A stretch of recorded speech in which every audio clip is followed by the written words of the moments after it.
I think at first glance, corsets look kind of scary to make. They look very involved. There's a lot of moving pieces. It looks like you really have to focus on fit. So for a long time, I was scared. It got the best of me. I was scared to make a corset, even though I loved the look of corsets, especially over the past few years with them coming into style more for like fashion reasons than structural reasons. I'd even made a corset in college, but I'm pretty sure it was my senior year, and I don't remember a lot from my senior year. I was just surviving. And I also made it in a size 2, and I am not a size 2. I never really got to understand a corset, really. I don't remember anything from the process either. But I crocheted a corset about a year ago at this point, and that kind of gave me the confidence to try to sew my first corset, and it was really easy. It was so much easier than I thought it was going to be. And I've made quite a few corsets since then. As of this video being uploaded,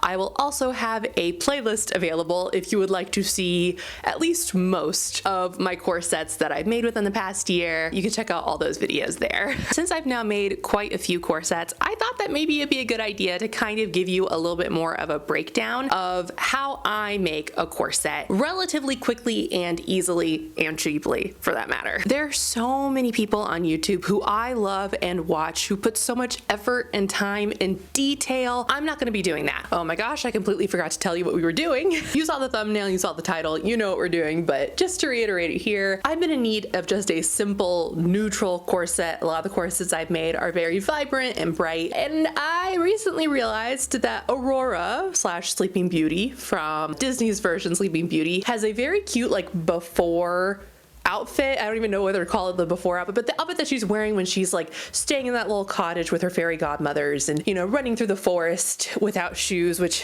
that spikes my anxiety. But the outfit itself is very cute, and I thought it'd be a perfect opportunity to kind of base a very fun outfit off of this. So this week will be the corset and next week will be the dress. Let's talk more about the inspiration and design for the corset itself.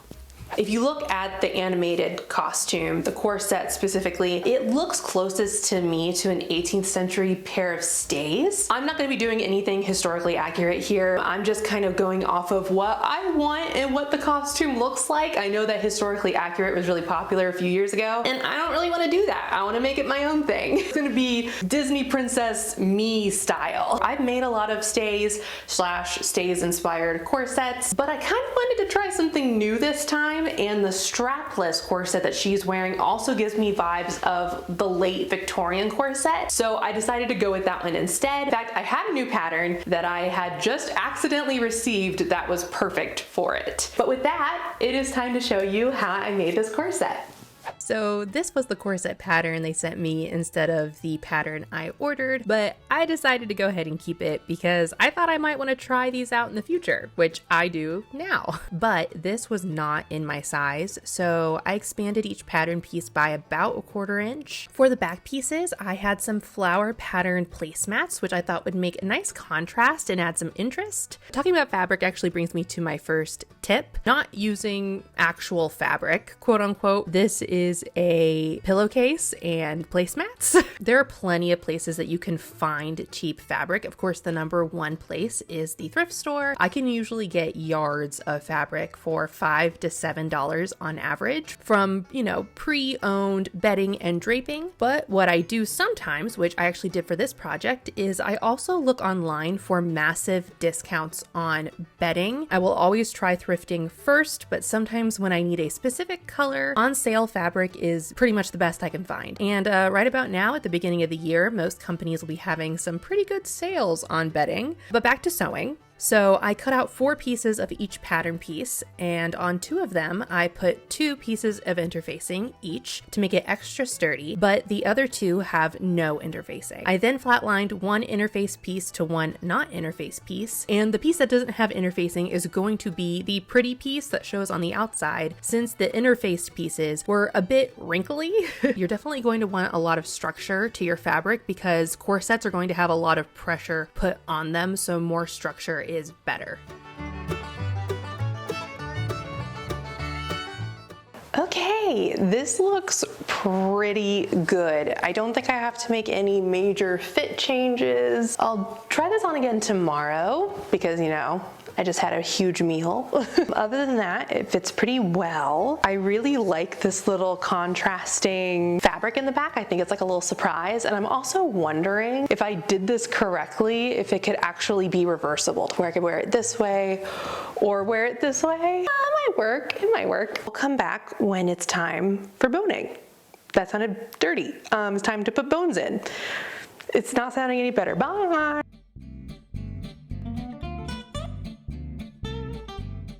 Okay, so there are two ways to put boning in, or at least two ways that I know, and I did both ways on this corset. So the main way that I did was by creating boning channels. I flipped back the front edges of the corset and sewed that down to make this front area strong for the lacings. And then I started adding boning directly at center front and another about 2 inches out from center front. So basically the lacings will be bracketed by boning, which again makes this area very structured and strong. And then I sewed a channel on each side of every seam. I've done a couple of different styles of boning placement before. Diagonal is one that I really love, but I just thought this was best for this style. If you want to make this look a bit nicer on the inside, at this point you could definitely add a lining layer and put the boning on that, or just add the lining layer after you put in the boning. But I'm trying to make this as easy as possible, and as long as the outside looks pretty, I don't super care about what the inside looks like. I wanted to add a little pizzazz, and you can see this pretty little bit of embroidery on some Victorian corsets, which I think was to keep the boning from being able to poke through the top or bottom, but that was usually hand embroidered, and since this is supposed to be as fast as possible, I added this small leaf pattern outside of all the boning areas to get that idea across that I saw in my research without having to do that extra work. I then added in the boning I had on hand, which is this plastic boning. I made each piece about 1 inch shorter than the length of that part of the bodice I was going to put it into, so that I can sew the edges shut and it can have some wiggle room within the corset. I then do a couple of small cuts to round out the edges, just so it won't accidentally tear through the fabric from being too sharp.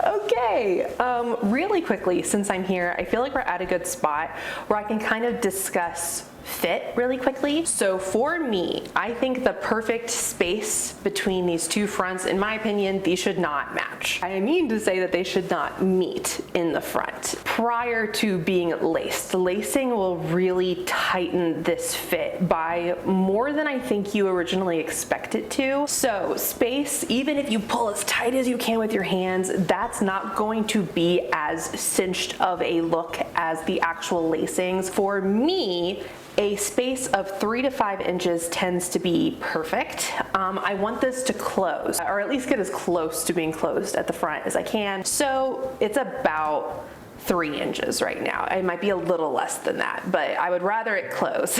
However, if your body type is different from mine, if you are thinner or very muscular, that is going to make this space that needs to happen right here different, depending on your body type. As a curvier person, someone with more fat on their body, it is much easier and much more comfortable for me to cinch in the waist of my corsets. I always find corsets to be pretty comfortable. I think your first time, just like mine, when the first like real corset that I ever made on this channel, which was the second corset I'd ever made, period, my mic is far away. I kind of didn't care about the inside, which is always what I do. The insides are not perfect, but I really didn't care. I just wanted to get the fit down, and I think that's important. You do have to trust the process. Right now, this looks way too small. It will be perfect when it is done. As far as next steps, I really love these little leaves. I think it's such a perfect little detail, and I want to mirror that on the bottom. I'm gonna add bones to these quilted pieces right here, and then I'm gonna figure out how I want to turn under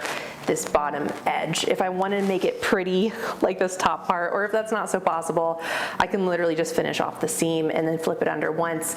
We'll get there when we get there. But I am so excited about this piece. I think it's so pretty. The second way to add boning is the type I did here, where you buy it in a casing and top stitch it on the inside of the corset. This is usually how I add boning when you can't really see my stitching from the outside, because I think it just doesn't make very pretty stitches. I then finished off my bottom edge, but it didn't turn out perfect, but I got the chance to use my new seam ripper. Because a lot of my sewing tools are starting to get old, I'm making sure that when I buy new ones, I'm taking the chance to buy a version that I truly think is pretty, because I'm going to be using it a lot. The blue plastic one that I used to have was perfectly serviceable, but I do get a bit more excited about taking out my hard-earned stitches with this pretty version instead. I then mirrored the leaf pattern on the bottom edge.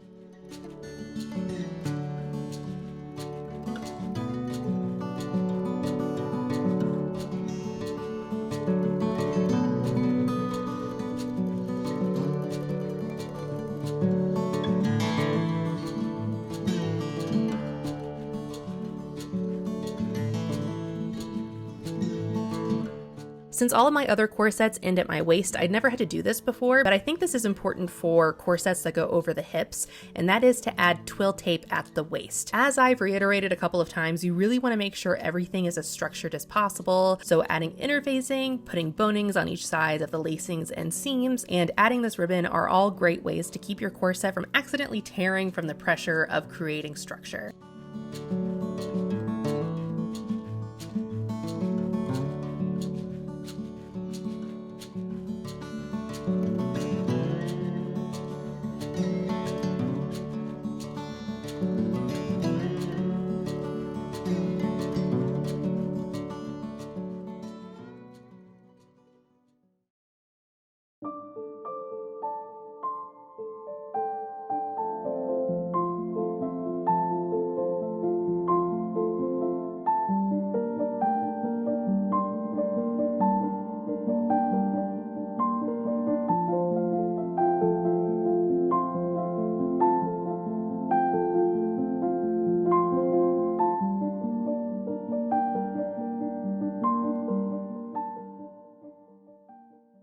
Okay, this might be my new favorite corset.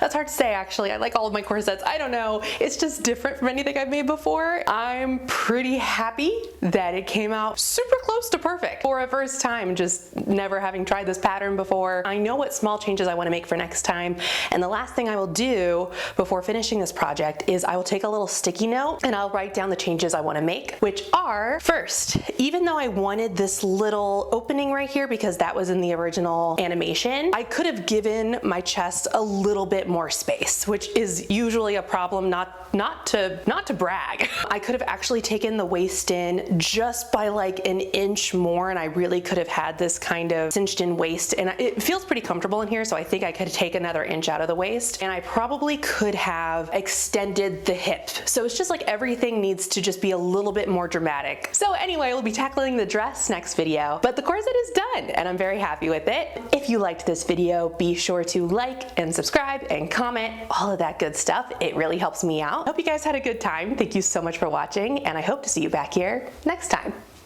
Bye. So here's what the corset looks like with the flowers at the front, which I think looks super cute. I think I like it best the other way around, but this is definitely a cute option. Also, right about here will be my corset playlist if you want to check the rest of them out. And I hope to see you next time. Bye.